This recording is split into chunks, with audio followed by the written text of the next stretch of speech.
Chapter 27. Through an Open Window. One by one the short winter days came and went, but they were not short to Pollyanna. They were long, and sometimes full of pain. These days, however, Pollyanna was trying to turn a cheerful face towards whatever came. Was she not specially bound to play the game now that Aunt Polly was playing it too? And Aunt Polly found so many things to be glad about. It was Aunt Polly who brought home the story about the poor old lady who had only 2 teeth, but who was so glad that those 2 teeth hit. Pollyanna now, like Miss Snow, was knitting wonderful things out of bright yarns that trailed across the white spread and made Pollyanna so glad she had her hands and arms anyway. Pollyanna saw people now occasionally, and always there were the loving messages from those she could not see, and always they brought her something new to think about, and Pollyanna needed new things to think about. Once she had seen John Pendleton, and twice she had seen Jimmy Bean. John Pendleton had told her what a fine boy Jimmy was getting to be, and how well he was doing, and Jimmy had told her what a first-rate home he had, and what bang-up folks Mr. Pendleton made, and both had said that it was all owing to her. "Which makes me all the gladder, you know, that I have had my legs," Pollyanna confided in her aunt afterwards. The winter passed and spring came. There seemed every reason to believe that Mr. Meade's worst fears would be realized, that Pollyanna would never walk again. One Saturday morning, Dr. Thomas Chilton made a surprise call on Mr. John Pendleton. "Pendleton," began the doctor, "I come to you because you know something of my relations with Miss Polly Harrington." John Pendleton did know of the affair between Polly Harrington and Thomas Chilton, but the matter had not been mentioned between them for 15 years or more. "Yes," he said, trying to sound concerned but not curious. "Pendleton, I want to see that child. I must make an examination." "Well, can't you?" "Can't I? Pendleton, you know very well that I haven't been inside that door for more than 15 years. Polly Harrington told me that the next time she asked me to enter her house, I might take it that she was begging my pardon, and that all would be as before, which meant that she would marry me." "But couldn't you go without her asking?" The doctor frowned. "Well, hardly. I have some pride, you know." "But if you're so anxious, couldn't you swallow your pride and forget the quarrel?" "Forget the quarrel," interrupted the doctor. "I'm not talking of that kind of pride. So far as that is concerned, I'd go from here to there on my knees if that would do any good. It's professional pride I'm talking about. It's a case of sickness, and I'm a doctor. I can't butt in and say, 'Here, take me,' can I?" "Chilton, what was the quarrel?" demanded Pendleton. The doctor made an impatient gesture and got to his feet. "What was it?" he snarled, pacing the room angrily. "Something silly. So far as I'm concerned, I'm willing to say there was no quarrel. Pendleton, I must see that child. It may mean life or death.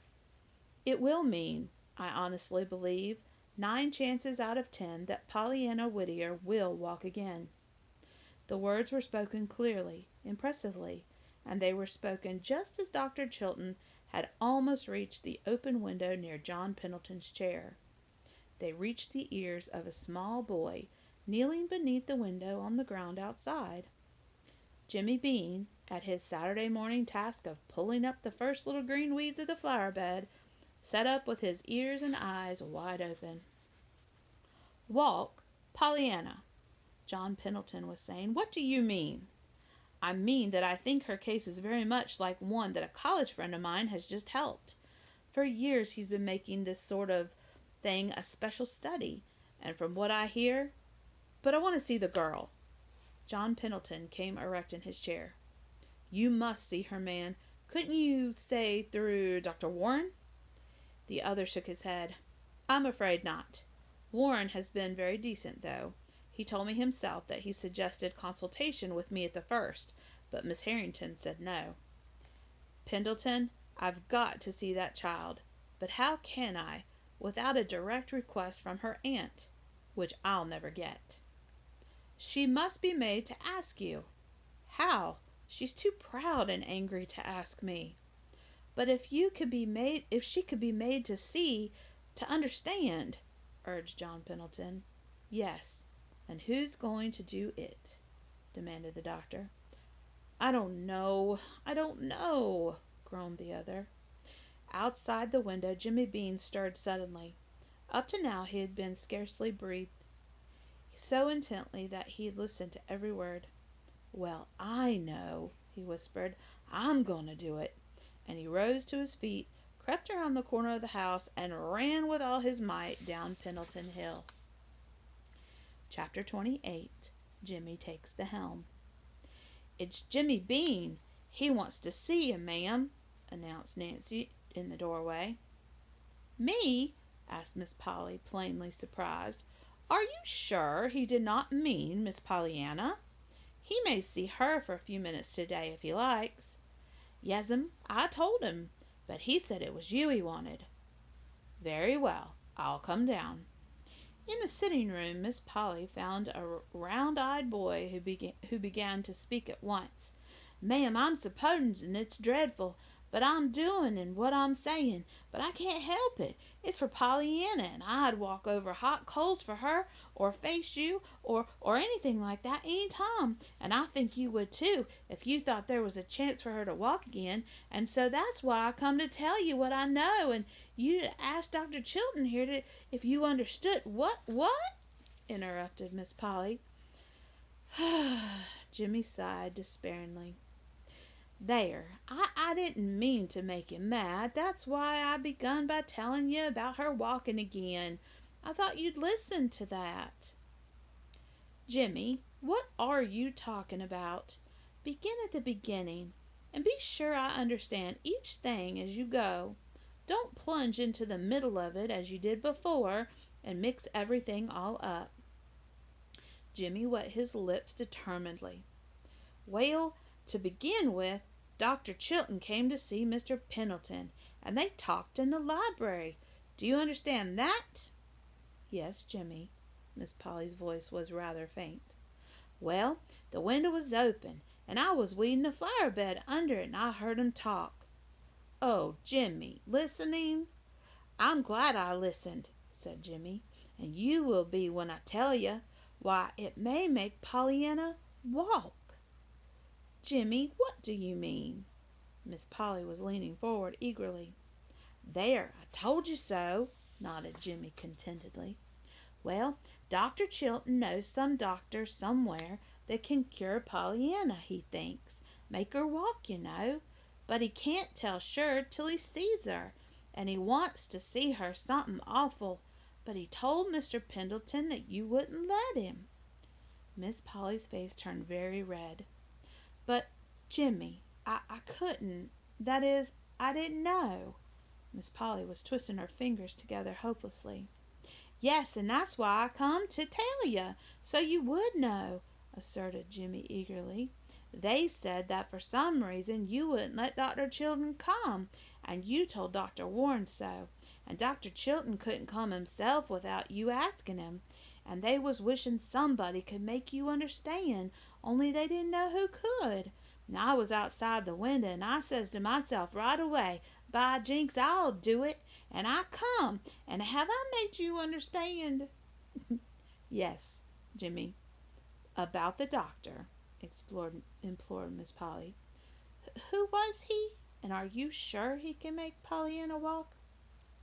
They didn't say who he was. Dr. Chilton knows him, and he's cured somebody just like her, Dr. Chilton says.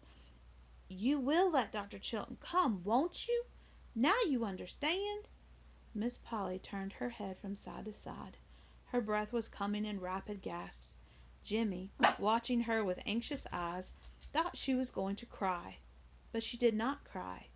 After a minute she said, Yes, I'll let Dr. Chilton see her. Now run home, Jimmy. I've got to speak to Dr. Warren. He's upstairs now. I saw him drive in a few minutes ago. A little later, Dr. Warren was surprised to meet an agitated Miss Polly in the hall. He was still more surprised to hear the lady say breathlessly, "Dr. Warren, you have asked me once to allow Dr. Chilton to be called in consultation, and I refused. Since then I have reconsidered. I very much desire that you should call in Dr. Chilton. Will you not ask him to come at once, please? Thank you." Chapter 29. A New Uncle. The next time Dr. Warren entered Pollyanna's room, a tall, broad-shouldered man followed close behind him. "Oh, Dr. Chilton, how glad I am to see you!" cried Pollyanna.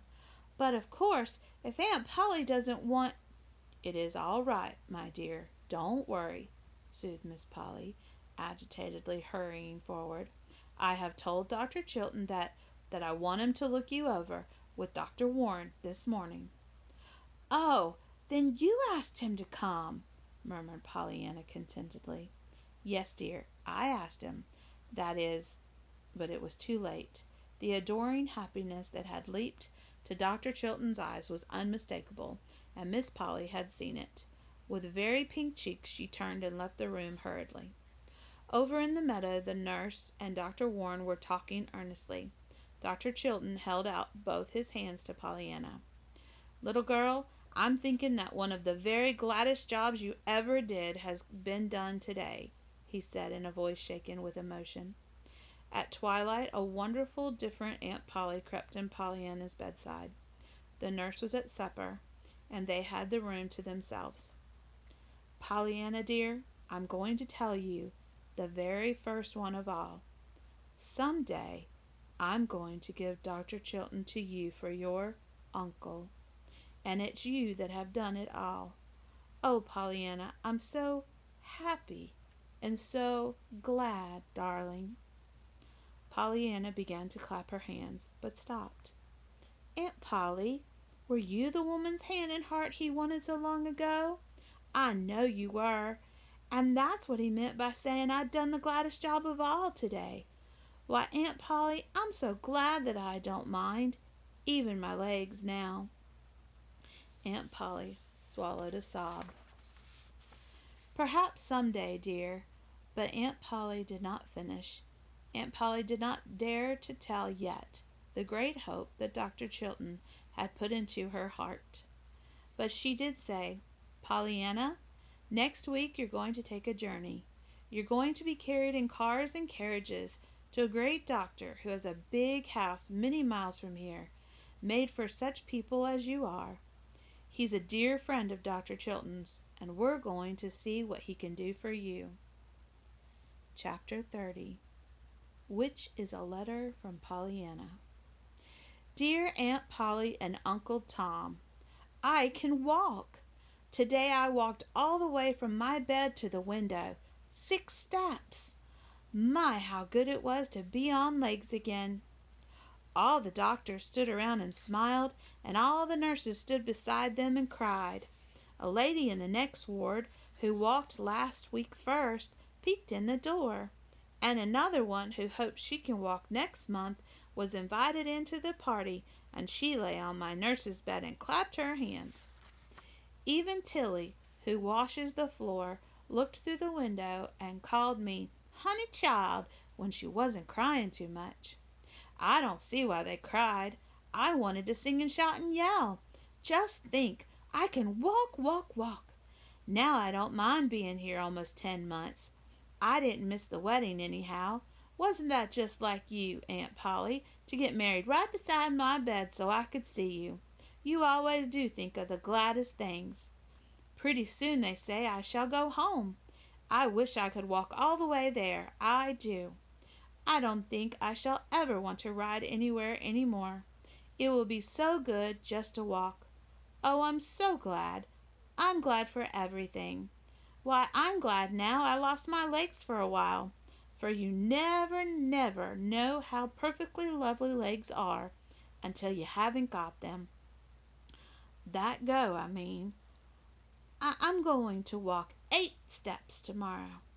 With heaps of love to everybody, Pollyanna.